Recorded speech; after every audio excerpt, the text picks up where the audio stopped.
Jean-Michel Apathy, vous recevez ce matin Thierry Lepan, le secrétaire général, tout nouveau, de la CGT. Bonjour Thierry Lepan. Bonjour à vous. Vous avez été choisi mardi par le comité confédéral de la CGT pour succéder à Bernard Thibault. La passation des pouvoirs sera effective en mai prochain, donc on ne vous connaît... En mars prochain, pardon. Vous avez raison, on ne vous connaît pas, donc quelques éléments biographiques. Vous avez 52 ans, vous avez adhéré à la CGT à 17 ans, vous avez été salarié de Moulinex, et vous êtes actuellement membre du Parti communiste. Pourquoi ressentez-vous le besoin d'appartenir à un parti politique? Je me suis déjà expliqué plusieurs fois sur cette question-là. C'est la répétition. Non, mais c'est bien normal, c'est une question naturelle en plus. Ouais. Ce qui est moins naturel, c'est qu'on le pose toujours et uniquement pratiquement aux dirigeants de la CGT et à jamais d'autres dirigeants des autres. Pas membre d'un parti politique? Ah bon, je ne sais pas moi. Voilà. Voilà. Mais ça me dérange pas du tout. Moi, j'ai un rapport affectif avec ce parti depuis ma tendre enfance. Voilà, j'ai rencontré des militants, d'anciens résistants, qui m'ont mis, comme on dit chez nous, le pied à l'étrier, voilà, qui m'ont un peu éduqué politiquement. Et j'ai toujours eu un profond respect pour ce parti et ce qu'il a fait dans son histoire. Et aujourd'hui, j'ai toujours ce rapport affectif avec ce parti. On nous dit que le syndicalisme doit être indépendant. Alors l'appartenance à un parti, est-ce que ça ne vient pas occulter ou brouiller un peu la notion d'indépendance? Non, pas du tout, je ne le pense pas. Ce qui compte, c'est de ne pas être dirigeant de ce parti, de ne pas signer ce qu'on appelle chez nous des appels à voter, de ne pas prendre position pour un candidat ou pour un autre. Moi, ce qui m'intéresse, c'est la vie sociale, la vie syndicale, mais je suis aussi un observateur politique et quand on me demande mon avis, je le donne. Et alors, est-ce que vous êtes déçu par les 6 premiers mois de François Hollande? Je vous demande votre avis. Un peu comme tout le monde. C'est-à-dire qu'en fait, il y avait beaucoup d'attentes. Voilà. Moi, j'ai participé à la grande conférence sociale. J'ai entendu François Hollande, j'ai entendu Jean-Marc Ayrault. Je les ai entendus parler de salaire, d'emploi, de retraite, de protection sociale. Et aujourd'hui, je vois que les mots changent, qu'on parle moins de salaire. Quand on en parle, c'est pour augmenter le salaire minimum avec quelques euros de plus par mois. On parle moins de retraite, on parle moins de financement de la protection sociale, on parle plus de TVA, de CSG. Bon. Et donc, je pense qu'effectivement, les salariés sont aujourd'hui en passe d'être déçus. Ils ont mis beaucoup d'espoir dans le changement, ils ont voté pour le changement de manière massive, et les réponses qui sont portées par le gouvernement ne sont pas de nature à les rassurer. J'entends même dans mon organisation des camarades qui pensent, et je pense qu'ils ont raison, que le gouvernement est plus attentif à ce que peut dire Laurence Parisot, le MEDEF, que ce que peut dire les syndicats de salariés. Ce n'est pas un gouvernement de gauche. Si, c'est un gouvernement de gauche, bien sûr. Mais attentif au MEDEF. Puisque c'est le gouvernement qui a battu celui de Nicolas Sarkozy, qui était de droite. Donc c'est un gouvernement de gauche. Ce qu'il faut, c'est qu'ils comprennent qu'effectivement, il a été élu majoritairement par les salariés et que ce gouvernement a des comptes à rendre aux salariés. Croyez-vous à la promesse faite par le Premier ministre Jean-Marc Ayrault mardi soir? La baisse de 20 milliards de l'impôt sur les sociétés créera 300 000 emplois, a-t-il dit. Vous y croyez? J'ai entendu ça. Alors d'abord, sur les prévisions de création de 300 000 emplois, on sait tous que entre les annonces officielles du nombre de créations d'emplois et la réalité, il y a souvent un réel décalage. Tout le monde l'observe.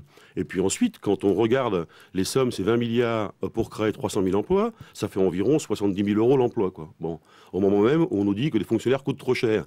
Donc on est prêt à mettre 70 000 euros par emploi dans le privé, alors qu'on refuse de donner les moyens aux services publics de notre pays de fonctionner normalement. Et ça, je pense que c'est une erreur politique. Mais ce plan compétitivité, il est utile, il faut faire quelque chose. On voit que le commerce extérieur de la France se dégrade, que son socle industriel se fissure, il faut faire quelque chose. Oui, il faut faire quelque chose. Et d'ailleurs, moi je remarque qu'on a eu 3 grands rapports ces 5 dernières années.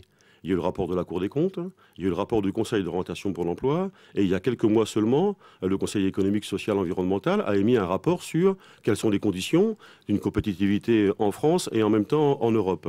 Aucun de ces 3 rapports n'a été pris en compte par le gouvernement, qui a choisi de nommer un grand patron que je respecte, qui est Louis Gallois, mais on confie l'avenir des entreprises, l'avenir des salariés, une nouvelle fois à un patron, alors qu'on ne tire pas essence des rapports qui ont été commandés par l'État et dans le cadre d'un débat démocratique et large, comme c'est souvent le cas dans le cadre des rapports du Conseil économique, social et environnemental. L'augmentation de la TVA décidée par le gouvernement, vous n'aimez pas non plus beaucoup? Non, c'est un mauvais coup pour les salariés, puisque là aussi, c'est un transfert du coût du travail sur la fiscalité. Ce sont les salariés, les ménages, qui vont une nouvelle fois être mis à contribution, ce qui va se traduire par une baisse de pouvoir d'achat, donc une baisse de la consommation et donc une baisse de la production.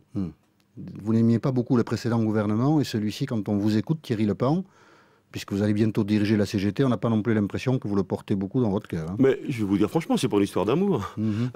Ce gouvernement, nous sommes exigeants avec lui et nous avons des raisons d'être exigeants avec lui. D'abord parce qu'on fait partie de ceux qui ont aidé à battre Nicolas Sarkozy à mettre ce gouvernement en place, et on fait partie de ceux qui proposons des solutions alternatives à ce qu'on vit depuis 25 ou 30 ans dans notre pays, ce qu'on appelle la baisse du coût du travail. Il faut sortir de cette logique, y compris le rapport du Conseil économique, social et environnemental, que je connais bien, précise que le problème de la production en France, c'est pas le problème du coût du travail, c'est le problème du coût du capital.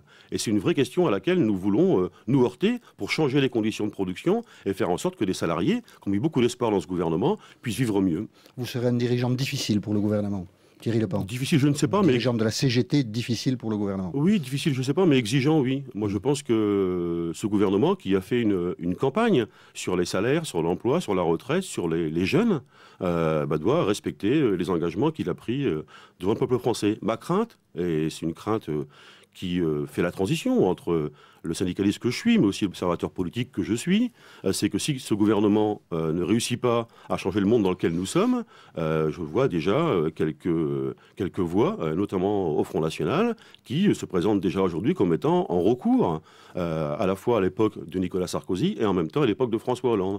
Et moi, je ferai tout pour qu'effectivement, les valeurs de gauche, pour que les conditions sociales des salariés puissent être prises en compte comme il se doit.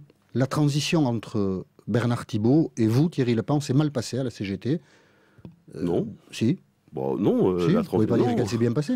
Ben, si, moi j'ai été élu avant-hier, vous l'avez rappelé, par l'ensemble des membres du Comité confédéral national avec seulement 2 abstentions. Ça a duré 6 mois. Oui, mais vous savez, je crois que Bernard Thibault avait d'autres projets. Bernard Thibault... il y avait d'autres candidats, Éric Aubin, qui doit être très frustré aujourd'hui de ne pas avoir accédé à la tête de la CGT. Non, je l'ai encore vu hier, Éric. Vous avez une forme de langue de bois. Aussi, non, déjà, mais pas du tout. Je pense que Bernard Thibault voulait, c'était son souhait, qu'une femme lui succède à la tête de la CGT. Je pense personnellement que ça aurait été bien. Ça s'est mal passé. Ça s'est mal passé. On peut le dire. Oui, bien sûr. Ça s'est mal passé. Ouais. Le choix de Bernard Thibault n'a pas été... Ça a affaibli la CGT ? Pas du tout. Le choix de Bernard Thibault n'a pas été celui qui a été retenu ni par la Commission exécutive confédérale, ni par le Comité confédéral national. Nous sommes une organisation démocratique et les dirigeants, ils sont choisis, élus par le Comité confédéral national et le Congrès de la CGT. Et il faut penser les plaies quand même aujourd'hui, j'imagine.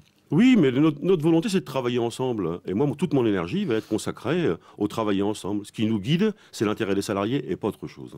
Ça, voilà, c'est un peu le discours convenu. Non, pas du tout. C'est vraiment la vérité. Moi, je vais m'engager à ça et vous aurez l'occasion de le voir dans les semaines qui viennent. Thierry Lepant, c'était ses premiers pas de patron de la CGT ce matin sur RTL.